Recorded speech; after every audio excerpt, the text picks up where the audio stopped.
20 switchbacks here. You're not gonna... This is supposed to be the easy way up. Well, we're almost to where we're going to park it, right? I think. Actually, I think we're almost done with the switchbacks. No, there's like one more or two more maybe. It's pietra secca.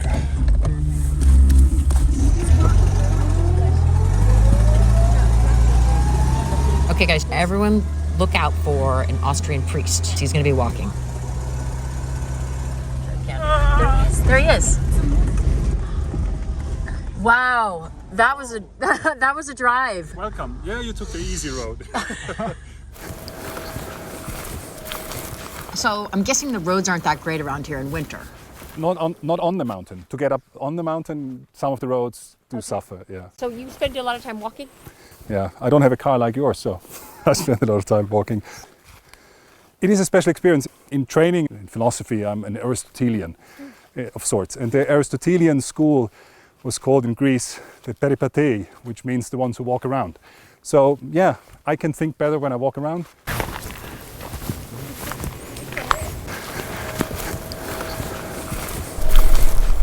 I came here because I knew the region from hiking. More than 10 years ago, I hiked in the area. I passed my vacation here. I go to the mountains also to see.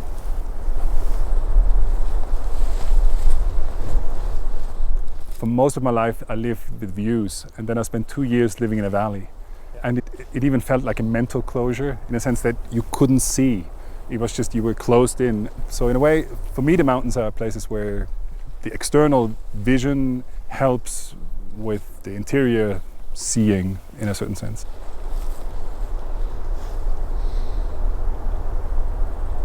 So you first came up here. I'm a Catholic priest, so I got the permission from my bishop that I could, for 3 years, work on different projects. Okay. And for these projects, I wanted to be away from the noise and everything. I've sort of, over the years of my travels, I've really grown fond of silence. Uh-huh. So I was looking for a quiet place.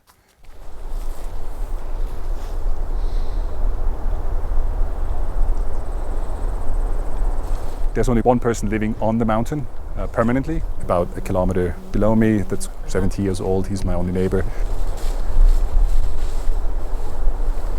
So this area then, it has a lot of abandoned homes? It has a lot of abandoned homes. This is true, however, for the whole of Italy. Italy has a big population problem. And then you have a lot of people who over the last 100 and 150 years left the subsistence lifestyle with 2 cows and left for the plains where there's work and where there is industry and where you could make a living. And so it's just many of these valleys that they just have emptied over the years. When I was looking for a place to sort of withdraw for a few years, yeah. And I saw it, and the price had been lowered again because it's sort of in a remote place, and coming up the road for many was too difficult. It was just the cheapest place to get something. This is it. I hope the kids made it. Did you find anything? Did you find anything? But you found the house, which is sort of half the story already. This is, here we're getting into chestnut territory. Maybe first use your feet. All right. This was a house that is more traditional. It has a stone slab roof, as it is typical for the region. In fact, these stone slabs, this area is called Roccia Corp. And Roccia Corp, it's called because you have these towers of rock. And so this is where there's a rock face from which they cut these stone slabs. And they would actually carry them down to the valley and up on the other side. So the houses you see on the other side, the older ones, actually received their roof from this area. This house, it really was a typical rustico. So now it's called Eremo Sant'Onofrio. Eremo it means hermitage. It comes from the Greek eremos, which means desert. And that is connected with the 200s and 300s when some people desired a more rigorous life. And so they went into the Egyptian desert, into the Palestinian desert. But this is the beginning of monasticism. And the name Eremo now means hermitage. And did you find some? Yeah. This is good. This is good. Okay, guys. So one of you has to do the cutting. I only have one knife. This is the problem with hermitages. It only comes with one stuff of each. and then you just put them in here. Small place. This is the guest reception area and sort of the living space. The kitchen really is where it should be because you see the ledge down here. This is where the manger for the cows was, because this would be the stable. There would be 2 cows, maybe, and a calf in here. And this would be for the subsistence lifestyle, this would be it. So where you're sitting right now, somebody would make and be very happy. They also got one of the only 2 windows in the entire building. Probably because people lived outdoors. They just came in to sleep. Every window was just an opening where you would lose warmth and other things. So you would have small windows. You have 4 doors, but just 2 windows. I'm not sure if always somebody lived up here. My neighbor, who is 70 years old, he told me that when he was a boy herding goats in this area, it was already a ruin. When I saw it, it was on the web. I looked for places to rent, and the rent in 3 years would have just amounted to about 20,000 euros. And for the same amount, I bought a hut here. So I had a few months in the summer to make it habitable and transform it into something that was usable for my purposes. So we connected these rooms. These were 4 separate rooms in this house. So we connected them. They did some work picking out dirt because it was a dirt floor. And so I wanted to have a similar floor. What about the wall? Okay, the wall, part of the tragedy of this place is by the 1950s, it was a ruin. By the 1980s, a tree was growing out of the kitchen. And that's when a couple saw the place, they bought it, and they fixed it up. So this wall is stone, but just to close off any hole, they just put cement on it. And so I spent a lot of time trying to polish it because I wanted to restore the stone wall. But not all of the stones are good stones. So you have gneiss, which is the brother or cousin of granite. And then you also have what the Italians here call pietra morta, a stone that is more fragile. So as you try to get off the cement, you're actually taking out the rock and you have a structural problem. With these rocks that have a good surface and there are lots of quartz, so they're very sturdy. But this would be a rock that is more fragile and it's impossible to get off the cement. And so I decided to get some of the rocks back to appearance, and then I put in lime plaster in between. And the result is sort of reminiscent of my home. It was unintended, but in my area, a lot of the farmhouses are built with granite. And in between the large granite rocks and bricks, this is where they would put lime. Sort of, it looks like an Upper Austrian farmhouse of my region. Let's just check on the chestnuts to be sure. Well, there's something happening. I'm going to give this to you, but this will be still a bit hard. Mm-hmm. All right, that's not bad, but I think we put it in again for just a few minutes. So you don't use that too often? I mean, that's not really your stove, working stove, because that's... Oh, it is. In the winter. I use this one in the summer, so I just have the hot plate. But the oven I use throughout winter. I usually cook soup for like 5 days and then just eat it for 5 days. I'm a lazy cook. Yeah. But you made your own stove? Yeah. I explored the concept of rocket stoves, rocket mass heaters. And then I found a design by an Irishman and I adapted it to my needs. So this is a combination of a rocket stove heater, and so it has sort of an internal thing. These are cast forms with a refractory material. Then I added just their flues that sort of heat up. I built it on cheap. In Austria, you have a lot of these masonry heaters that are tiled, and sort of the heart of the home is really that kind of stove where you sit and you have your back warmed, and it's just... This radiant heat. Radiant heat is awesome. But if you put your back against this thing, this is nice and warm. Oh, I feel so warm. Yeah. This is Korb, or... It's the clay earth with sand. We call it Lehm in German. It's the best building material that I've ever worked with. I mean, first of all, you feel like a kid playing with dirt, and then you wash your hands, and your hands are fine. This is such a great material to work with. I love it, and I would do more with loam if I ever did anything again. So I would be a cob house kind of guy. The thing with this stove is I heat it once a day, and then it just stays warm for 18 hours. It really conserves both wood, and it's a really pleasant heat. So the load you have outside the house of already about 2 years. 2 years worth. Yeah. So So what you have in this corner is you have everything there handy for, like, say, preparing a meal or... Yeah. Refrigerator? Do you have all? I do have a fridge. I have the fridge outside to conserve energy because I heat this room. We can have a look inside.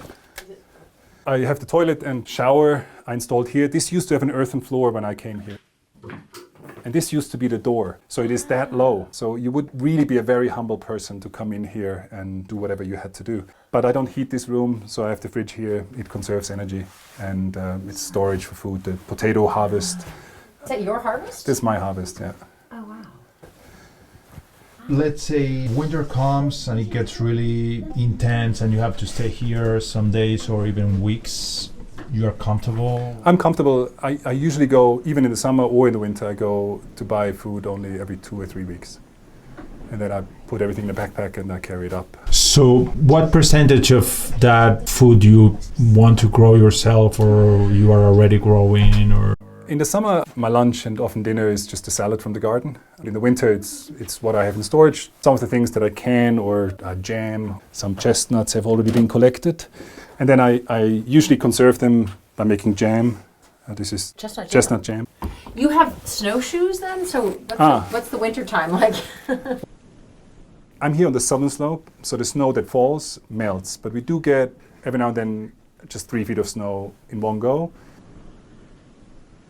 You observe the weather report, so you actually can say, okay, I should be going shopping now, because in 2 days' time, it will be a lot more hassle to come up here.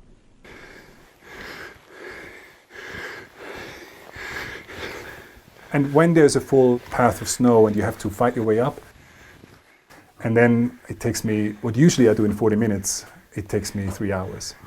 It's just because it's cumbersome to walk in the snow, even with snowshoes.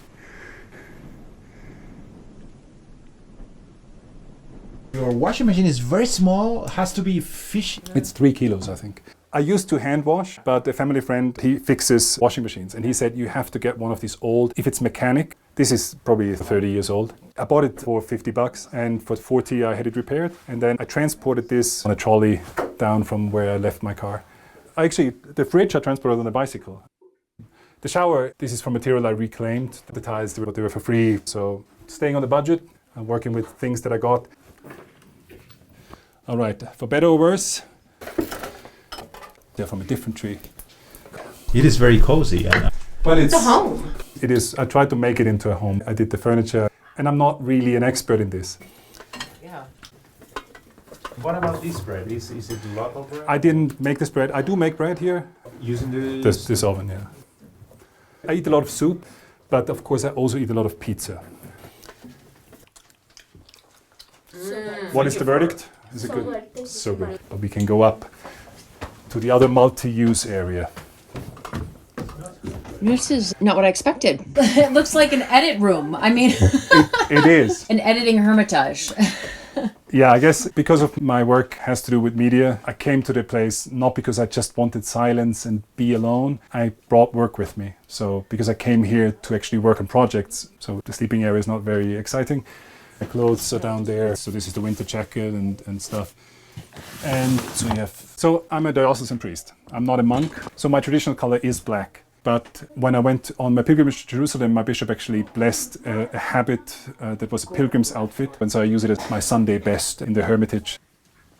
All of the wood you see in here is larch. This was an empty room, and I built in the sort of the roof structure, but then I had problems with condensation. And so I made holes and I actually put in the solar air collector. That is a solar air heater. It now blows dry, hot air during the winter inside, and it pushes out moisture. And so I actually get radiant heat from the top, and it takes care of the condensation. So these metal doors were put in by the previous owners, so I had a glass door at least up here. Downstairs I couldn't do a glass door because everything is so low that even this is not a regular standard door. The date here? This is when it was either constructed or maybe rebuilt. And so we come to the fourth room in this house. This is maybe the heart of the whole place. It's the chapel, or oratory technically speaking. So this is the space that is really dedicated to prayer and mass and everything. This is sort of the choir stool. You stand sort of sitting, and it's a monastic kind of thing. And then you can also sit down, of course. But the shape is really... I had this room, and here you see the cement work on the stone wall that I had to deal with in the other parts of the house as well. And so here I said, okay, so I have this room with an odd shape. There's not a single straight wall. And it's just a boring room. And there is something beautiful about a vaulted ceiling. And is it possible maybe to do it in wood? And of course it's possible. One of the biggest challenges in the rebuild of this house is that I came for 3 years not to work in the house, but to work in the house. So I had to really make the house habitable and suitable to my purpose within the first maybe 3 months. I'm also, just to say it, a traditional priest, so I celebrate the traditional Latin Mass here. But this style is a mixture of Byzantine, Romanesque and Gothic. I do like the symbolism of the ancient art. Even this sort of vaulted ceiling partially tries to be something organic. It has a sort of a nature of a womb. It has the nature of something where you can rest, where you can be something that points upwards. So it is abstract, but it has sort of a direction. How do you think the modern times can connect with this symbol? I do not believe that making Mass or art in church to be contemporaneous in a sense that you try to imitate the world, having a big, like a concert or a disco kind of atmosphere. You can draw people, but the world is usually better in being the world than the church could ever be. The church can just try to imitate the world, but it's a weak imitation and it's not interesting. Closing up the tomatoes here. Keep it open during the day? Well, it gets like 35 degrees centigrade. It just burns the potatoes. And in the night it gets 5 degrees, so at the moment it's still not freezing, but the plants are suffering. Sorry, this is very steep. Strawberries. Yeah, it's end of October, and we had 1,200 meters, but it's microclimates. It's all the rage. So it's this whole terraced hillside. So it's only after my extension of the 3 years that I started putting some effort into the garden, because I knew I could maybe stay longer. And so I started, the first order of business was to make this really steep slope more workable. So I started building the stone terraces.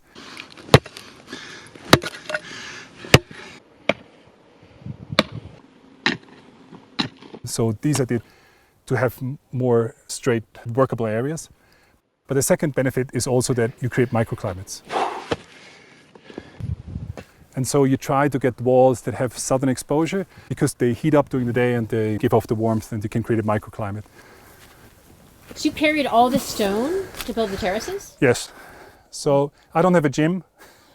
I just go about the woods and look for big rocks. So something like this. If I find it, I'll just walk back with it. And so I need about 150 to 200 stones to do a nice terrace. It's a few trips that you work on. The secret to building a good stone wall, well, is first of all having really nice stones that can be easily stacked, but you keep the best ones, the flat ones, and the heaviest ones for the top. Because the weight of the wall will take care of everything below. So the stones that are not that nice, I work them in at the bottom, where you would think you build a good foundation and then build up from it. But you actually, the weight takes care of everything. The stone terraces. They make about a 5 degree centigrade difference, so it makes a big difference for plants and whether they can survive the winter or not. This is my Ruth Stout potato patch.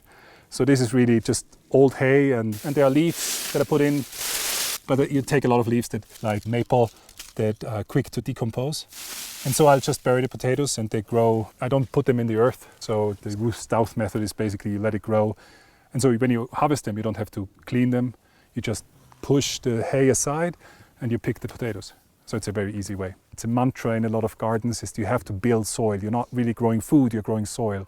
And because of the hill having a certain angle, the snow doesn't keep here. So even if you get a 3 feet of snow, if it gets sunny again, which it mostly is in winter, a week afterwards, this will be clean. And so I have a different climate, not only because of the walls, but also because of the exposure, which is the first step of trying to make a garden work at 1,200 meters in the Alps.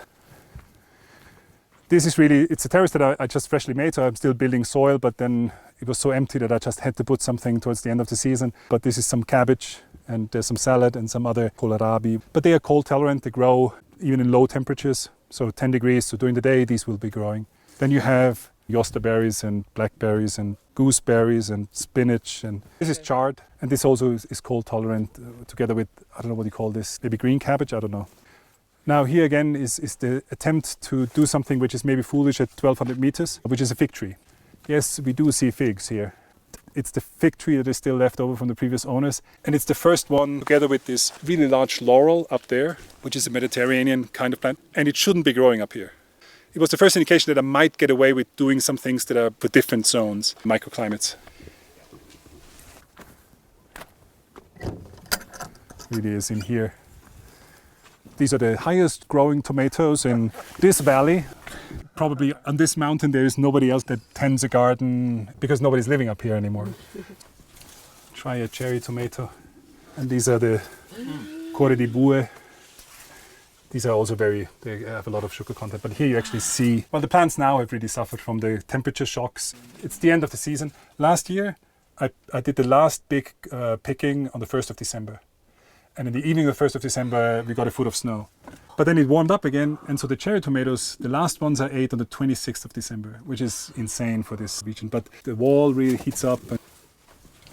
But I read up on, the Russians, for example, when they cultivated citrus, they developed techniques that you would train them to grow along the ground, because near to the ground, the temperature is higher. It's just a centigrade that makes maybe the whole difference for the harvest, whether the thing freezes or survives. So it's these small things. That's why microclimates are. So you have enough produce for parts of the year that you don't have to shop, probably? Yes, I guess you could do more. You could always do more. And I'm just beginning. I've planted trees that will produce fruit only in a few years. I have all of these potentially things that you can harvest at different times of the year.